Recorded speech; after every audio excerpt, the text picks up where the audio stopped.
So as we talked about yesterday at morning assembly, we have a special event today, and it's our annual Majovski talk.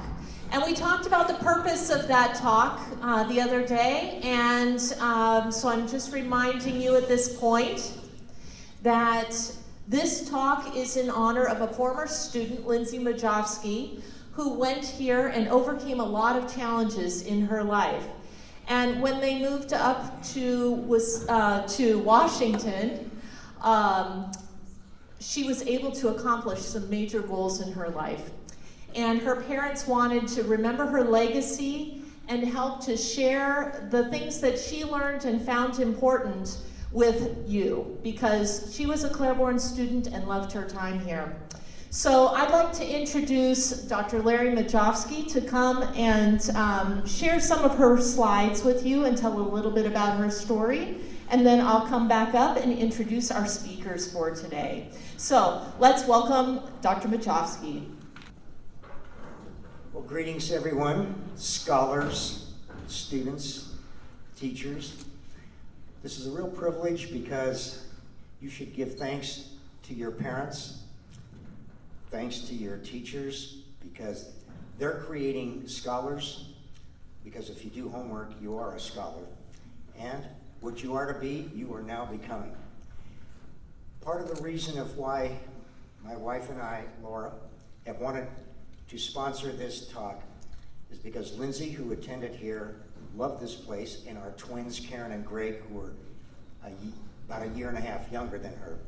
We had great experiences before we had to move to Seattle. The reason we had to move to Seattle because Lindsey was born at Huntington Hospital, and as a baby she had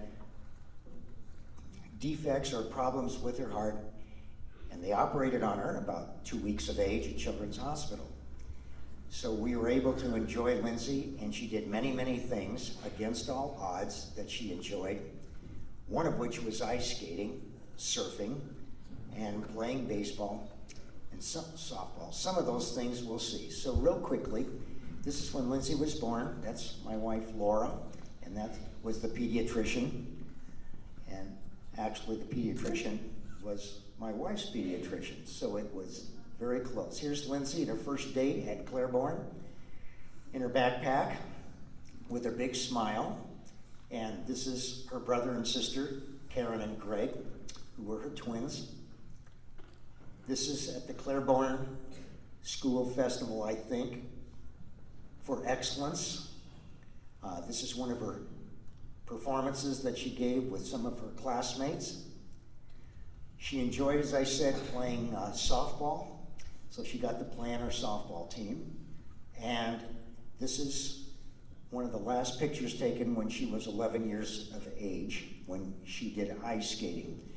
Lindsey always thought that she would become an ice skater and go to the Olympics and win the gold medal, because a long time ago there was this lady named Katarina Witt who won the gold medal for ice skating twice.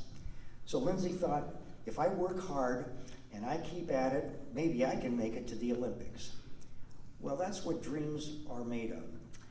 But actually she did earn a gold medal because she did work hard. She had her own coach. But they had international competition as a team.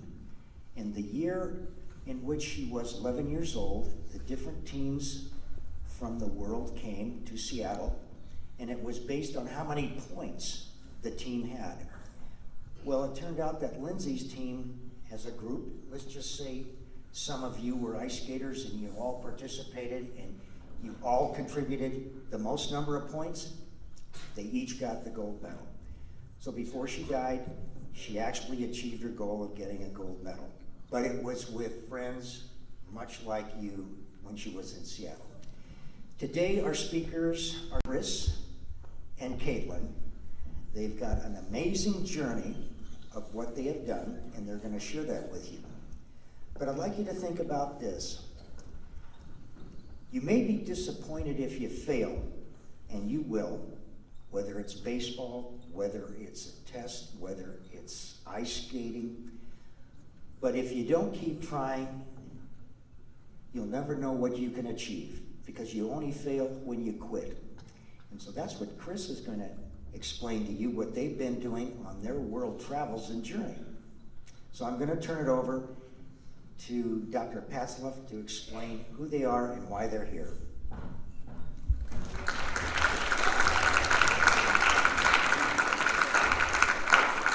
Thank you so much, and thanks so much for sponsoring this talk.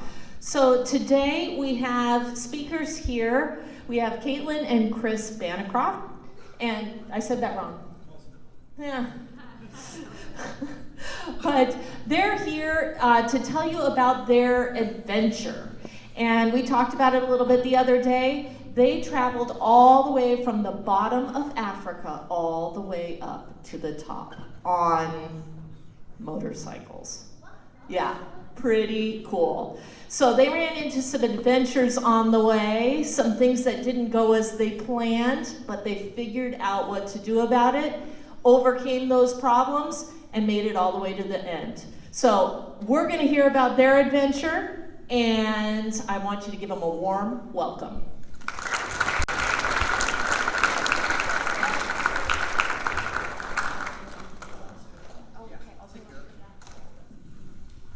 Thank you so much for the introductions. That was really great. Thank you all for coming today to hear our story. Chris and I are super excited to talk to you guys about our adventure and our trip through Africa.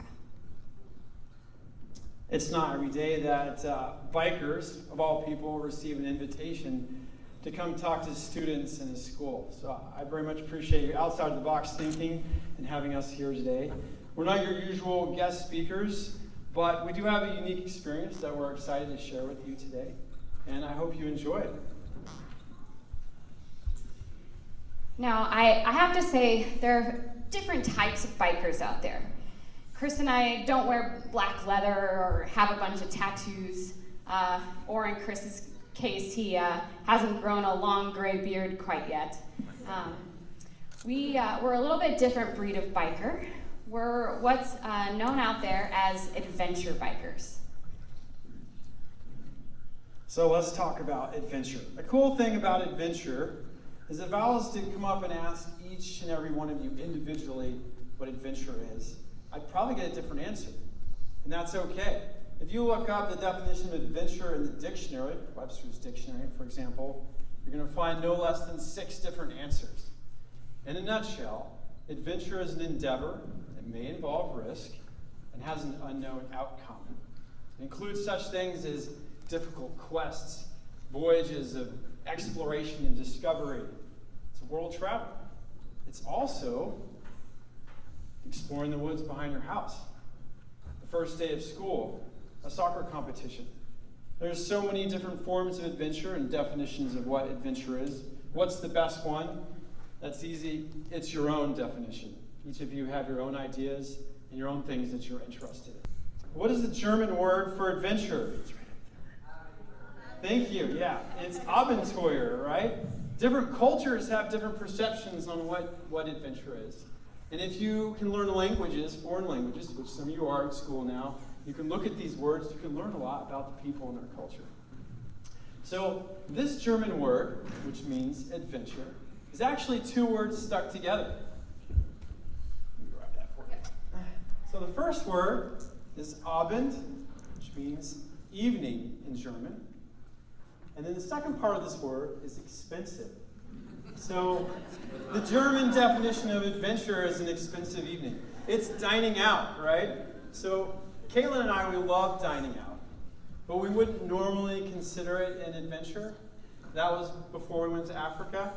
So in Africa, we learned that dining out can be an adventure, just another form.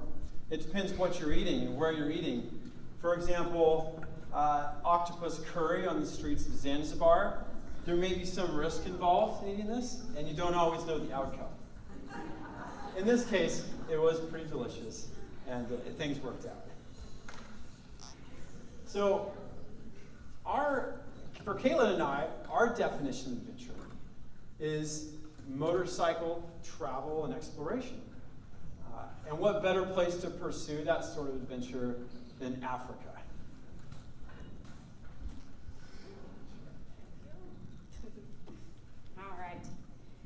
So our adventure actually started right here in Los Angeles.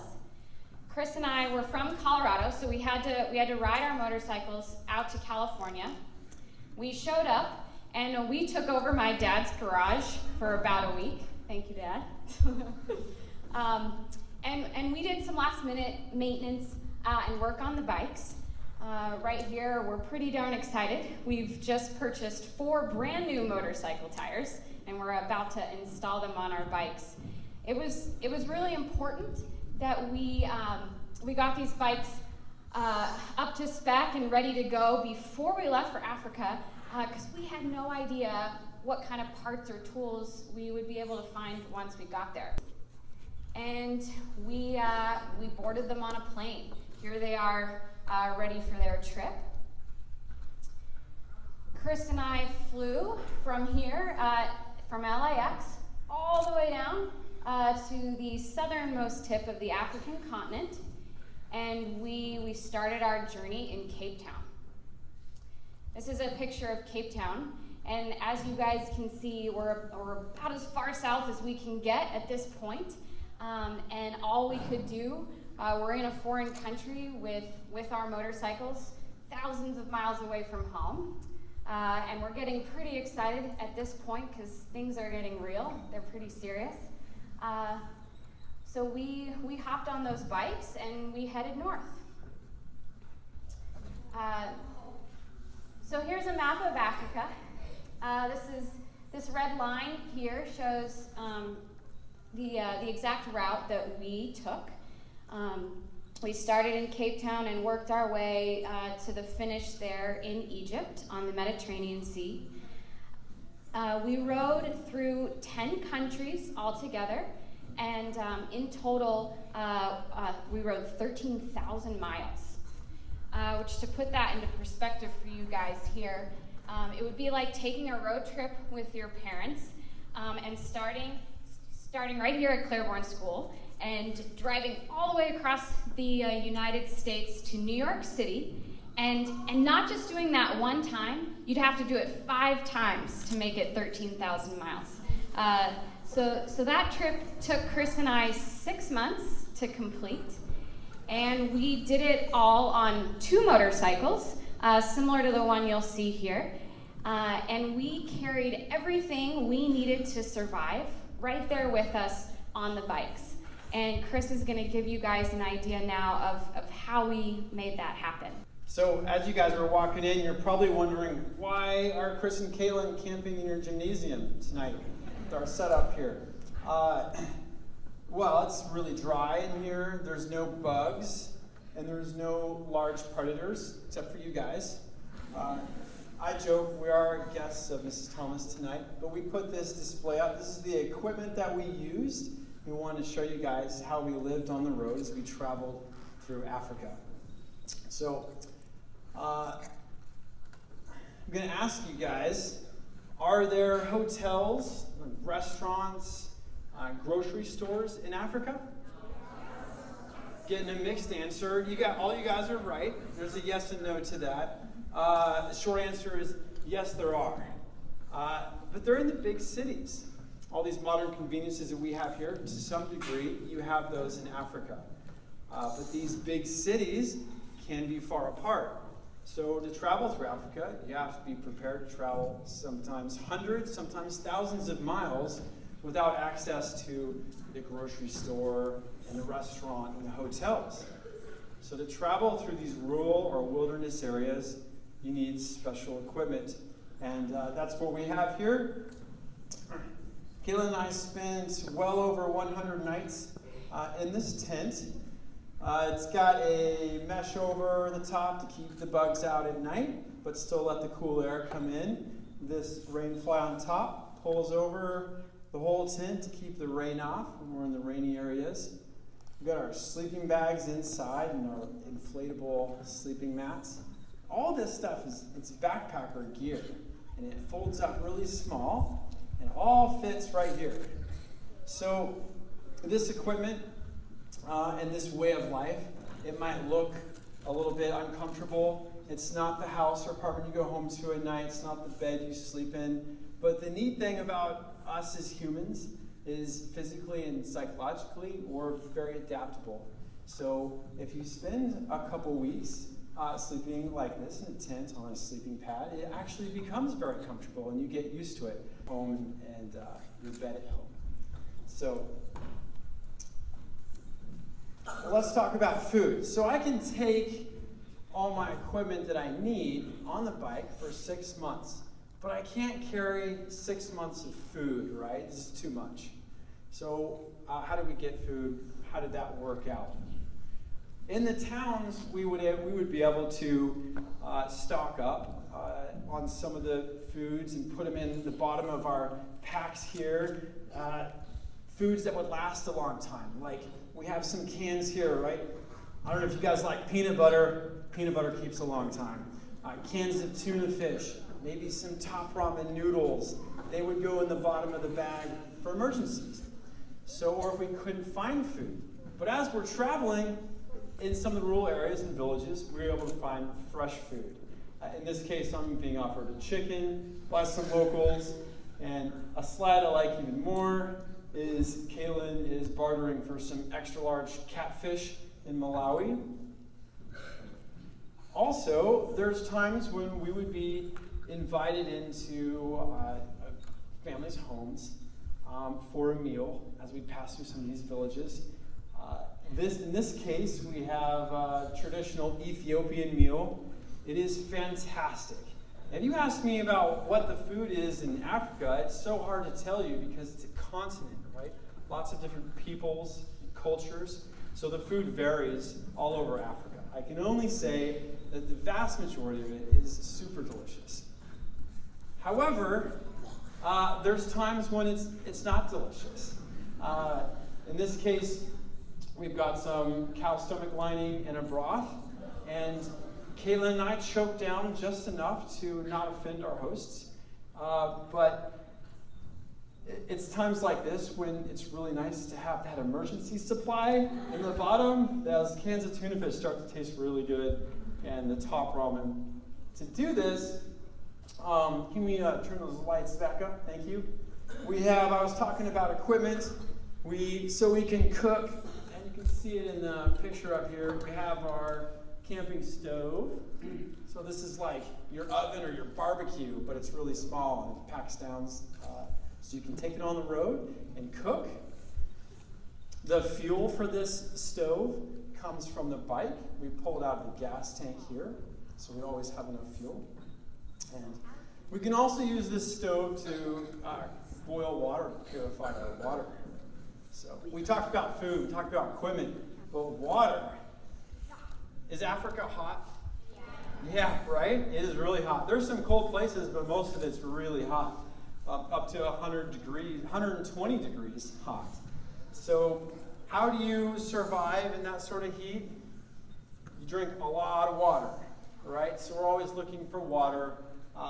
When we can, we fill up in towns and cities, but in the wilderness areas, we have to look for streams and ponds and lakes to get our water. And in the desert, there's not very many lakes and streams and ponds, so we're looking for wells and oases. This is a well. Go ahead and pull the light down. Thank you.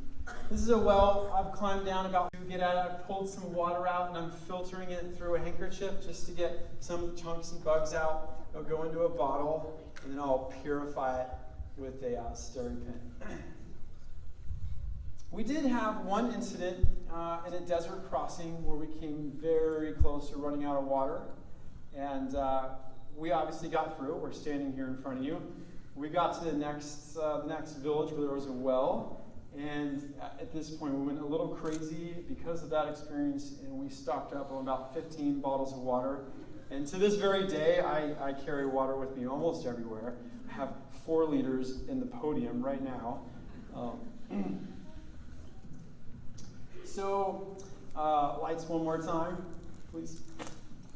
This is my favorite thing to talk about is bikes, and I will try not to talk about it all day. It's a passion of mine. When I was your age, do any of you guys ride bicycles? Yeah, I did too when I was your age, and I still do. This is the same thing as your bicycle, right? It just has a big motor. So you go a little further, a little faster, but it's the same thing. These bicycles and motorcycles, they're the best. I love your questions, but can you hold them to the end, please? Thank you. So the motorcycle, we chose a motorcycle because it can do so many things and go so many places. We'll take the lights off, please. So your bicycles and our motorcycles, they can go over rough roads, right? Why would that be important in Africa? How do you think the roads are? Judging by the hands going up, I think you all know that a lot of the roads aren't as good as they are in this neighborhood. So you have to be able to drive over that stuff. And you can take them through streams, and you can ride them through the desert, and take them in the dirt. They also fit in a box, so you can put them on a plane and ship them to another continent. And they're a whole lot of fun to ride, just like your bicycles are a whole lot of fun to ride. But hey, enough talking about motorcycles. Let's talk about Africa. All right. So, yeah, this guy's pretty cool, huh? So of all the places that we could have gone in the world, the animals in Africa are absolutely amazing. Besides the lion, can anyone tell me what types of animals you might find in Africa? Yeah, here. The zebra, yeah, correct. Yeah, here. Yeah. Giraffe, yes, that's one of my favorite, yeah. You got lots of birds in Africa, that's true, yeah.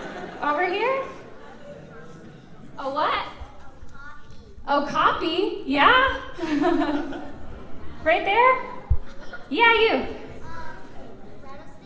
Rattlesnakes? I don't know. Do they have rattlesnakes? There are definitely snakes. We saw some snakes. We didn't see any rattlesnakes. So, all right, one more. Sorry? A gazelle? Yes, that's true. Lots of gazelle. These are great examples, you guys. This is fantastic. Those are definitely animals that you will find if you travel through Africa. But none of you guessed what my favorite African animal was, the one that I was most excited to see. You'll never guess. You'll never guess. No. The penguin.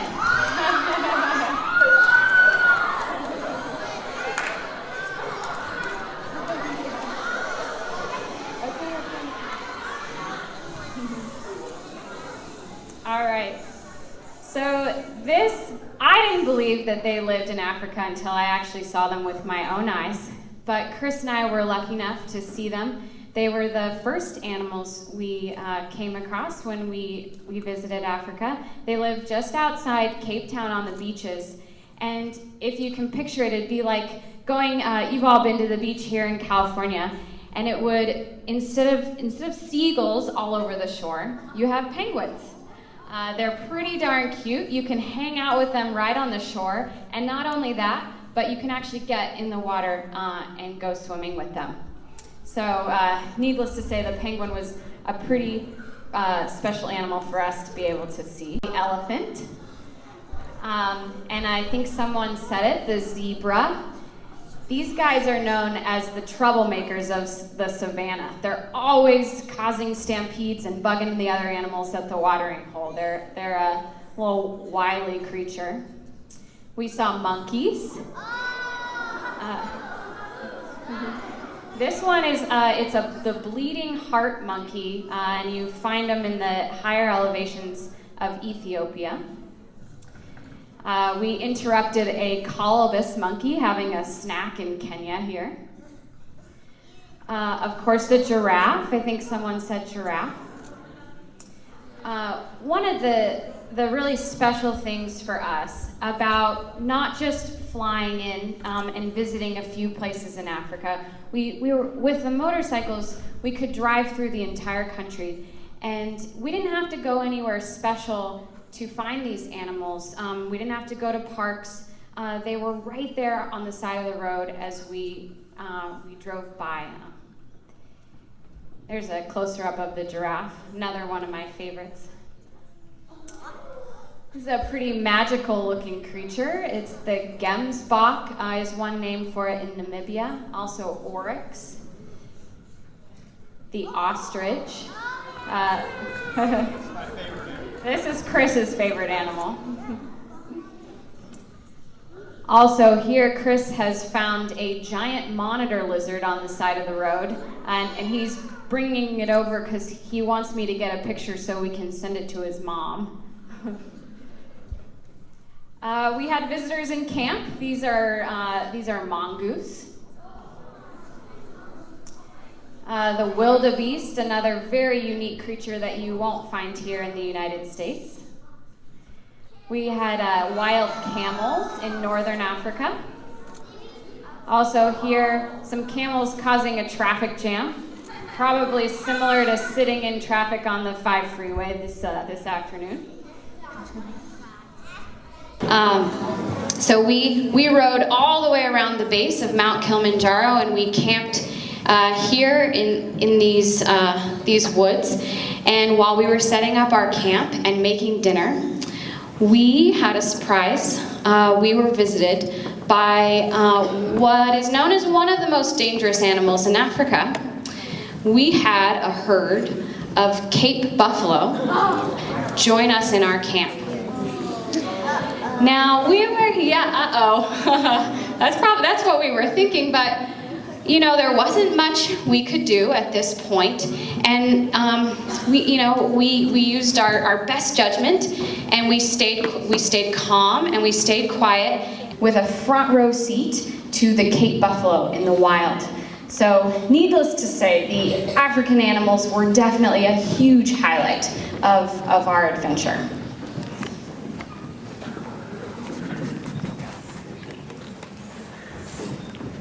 Does anyone think we got all the way through Africa without any problems? It was a smooth, easy trip.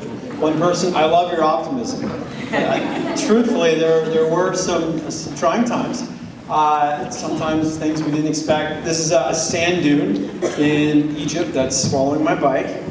There were things that we expected, like having to do fixes on our bikes, mechanical problems, flat tires. This is a broken shock in the middle of the desert. I'll talk more about that in a little bit. Additional challenges include sometimes getting a little turned around. Have you guys ever heard of Daniel Boone? Nice, that's great. He's an American frontiersman from the 1700s, a great explorer and woodsman. I'm going to quote him. He was once asked, "Have you ever gotten lost?" And his response was, "No, but I have been mighty confused for a few weeks." And this right here is me being mighty confused in the Sahara on a dirt track. So we did get turned around sometimes. We can learn that there's two things that affected every situation. The first was, how did we prepare for it, or did we prepare for it? And the second thing was, how did we choose to react to the situation? As far as preparing for the trip, we prepared extensively as best we could. This is us laying out our gear and making sure we have each piece we need, because when we arrive in Africa, we won't be able to find or buy those things. Also, we did a lot of research. These are some themes that will sound familiar to you guys. We went to the library and we checked out books about people who'd gone to Africa, and we learned from those. We got online and we did research on anything about Africa. We read the newspapers and journals to find out current events. Were there wars in this country? Is there peace in this country? Are there political problems? What can we expect to find? These things should sound familiar to you guys, because you guys are studying this stuff. You're having to do research. You're having to do to study your different subjects. Prepare for things. So, also, we trained. Not only did we train riding the motorcycles, but we trained in repairing them and learning how to fix them. Because we knew we had to take care of our bikes if they were going to take care of us in Africa. So one cool thing to remember is you don't have to be an expert to know the basics. Do you think Caitlin and I are actually motorcycle mechanics? Yeah. No. We're not. We're not. Caitlin is a logistician for an aerospace company, and I'm a soldier. We're not motorcycle mechanics, but we researched the material and we practiced it, and we taught ourselves enough to where if the bikes broke down in Africa, we would be able to fix them. Because where we were going, there were no mechanics. Some places there were, but not in the wilderness areas. And it's a good thing we did, because of course things happened on the road, and we were ready for it, fixing a flat tire on the side of the road. So sometimes things in life happen that you didn't prepare for, or you didn't expect, you didn't anticipate. This is just one example. Us late at night in the bush, and we were on a really rough track that we didn't expect to be that bad. We did not make it to our destination. We were camping somewhere where we didn't want to camp. When these things happen, the best thing that we could do is just keep a great attitude, and of course, never give up, ever. So this in itself definitely helped us get through Africa. There were lots of challenges and problems here and there, but we either found a way through them or around them. This is me. Caitlin took this picture. This is me in the capital of Namibia, and I'm holding a box. Can anyone guess where this box came from? Maybe. It came from my parents. My mom and dad sent it to me. So the story is, we were deep in the southern deserts of Namibia on a difficult track, and I broke my rear shock in the motorcycle. It's a really important part of the motorcycle. So I was able to get the bike about a couple hundred miles out to a telephone, and then I called all over Africa to try to find this part that I needed for the bike, and I couldn't find it. So what did I do? I called Mom and Dad. So Mom and Dad, which are here today, they called around the United States and were able to find that part, and they sent it to me, and I've got a big old grin on my face because we can continue the trip. So just a reminder, you're never too old or too grown up. Call your mom and dad and get advice and help. They know stuff.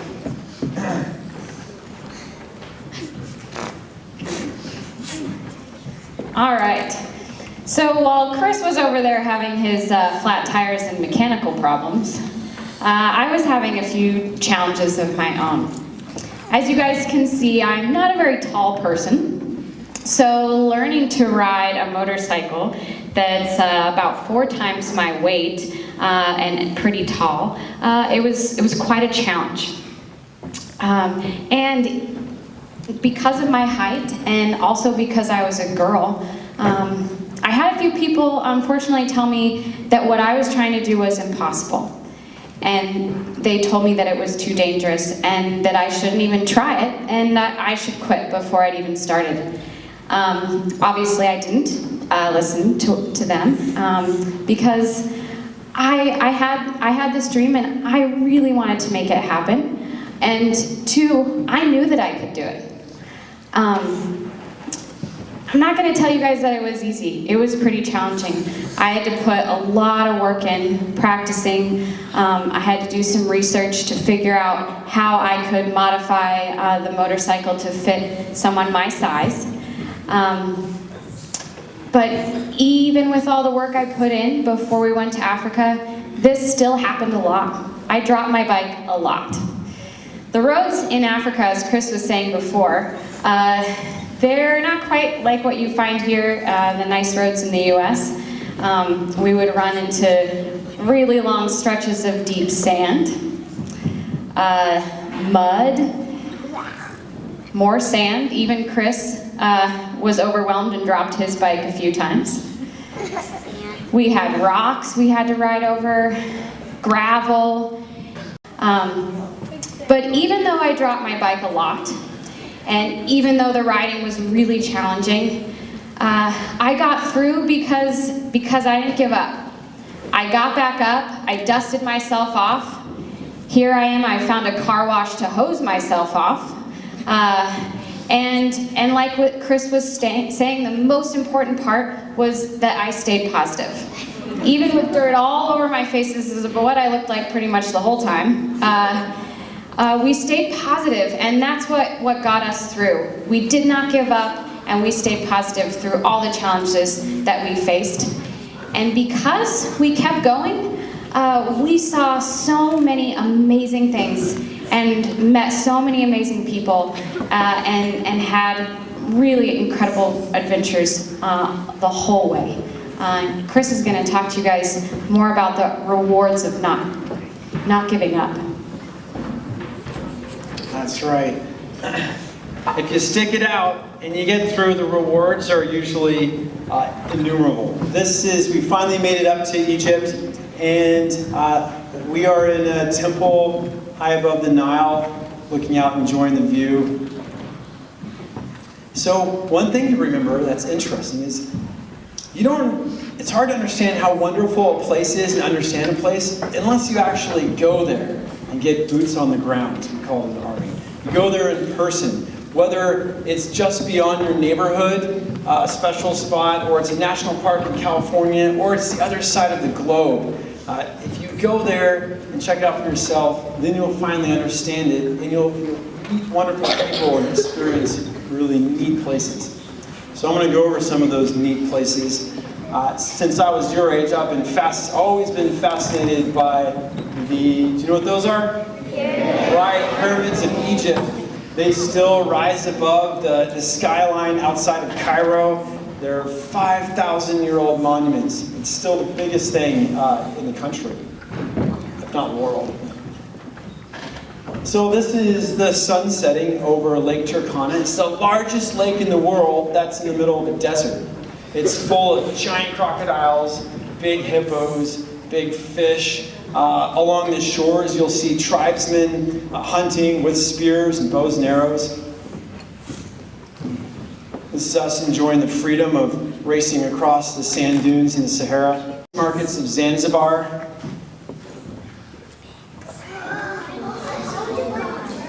These are statues of the ancient pharaohs of Egypt. So pyramids, where do you find the pyramids? In Egypt, right? Yeah. So the biggest ones are in Egypt, but there's also some others in other countries. This is in Sudan, and they just rise out of the desert, basically in the middle of nowhere. And that's one of the reasons that we wanted to drive along the eastern side of Africa, is because of all the ancient civilizations and the ruins left over. It's pretty cool to wander among these giant pillars. It's like stepping back in time 4,000 years. So this is Victoria Falls. It's on the border of Botswana and Zambia. These falls are super cool. It's a river that flows along flat country and then just drops out of sight into a deep gorge. It's 1,000 feet deep. And the sound it makes when it hits the bottom is like thunder, and it shoots mist straight up out of the gorge, and then it rains back down on you as you're standing nearby. So imagine riding for hundreds of miles in really hot weather, and then suddenly above the clouds in the distance, you see a snow-capped mountain. This is Kilimanjaro. Nothing beats a long day or finishing a long day like soaking in a natural hot spring. Unfortunately, we didn't get it in the picture, but there's also a ton of flamingos right nearby. And don't let anyone ever tell you that there's nothing left to be explored. There's lots of wild land out there. We're actually, in this picture, we're on a track that is not currently on any maps. We heard rumors of a smuggler's route, a sort of secret route going from between Tanzania and Kenya, and we went out there and checked it out. It was not easy, but we took the route, and we also tracked it on our GPSs. That's a navigation device, and we submitted these findings to a geographic mapping company in Africa, and they will be putting it on the maps. Dunes in Namibia. It looks like a barren wasteland, right? It's unbelievable how many animals are out there. Big animals, small animals, all different types. I don't know how they survive, but they do. sun setting over Khartoum. It's the confluence of the blue and white Nile. And here we've been riding for about a month, and we arrive at the first of some of the great big lakes in Africa. And we're relaxing a bit, we've taken our boots off, we're dipping our toes into Lake Malawi and enjoying the wind coming off the tropical waters. And we're thinking to ourselves, this is worth it. It's worth the effort put forward. It was worth the preparation. It was worth sticking it out sometimes when things got tough. And I wanted to say also that what you guys are doing right now in your classes is worth it. Everything you're doing, all the skills you're gaining, those are all tools that you need to be able to do cool stuff, whether it's like this or your own special form of your own adventure. So it's worth it.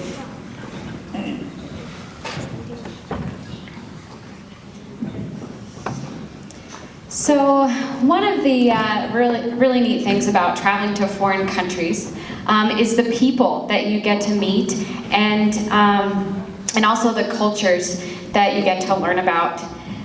Here in this picture, we're riding through the deserts in the Sudan, and these two gentlemen, they come out of absolutely nowhere, hop off their camels, and they start helping me push my bag through some deep sand. I was a little bit stuck.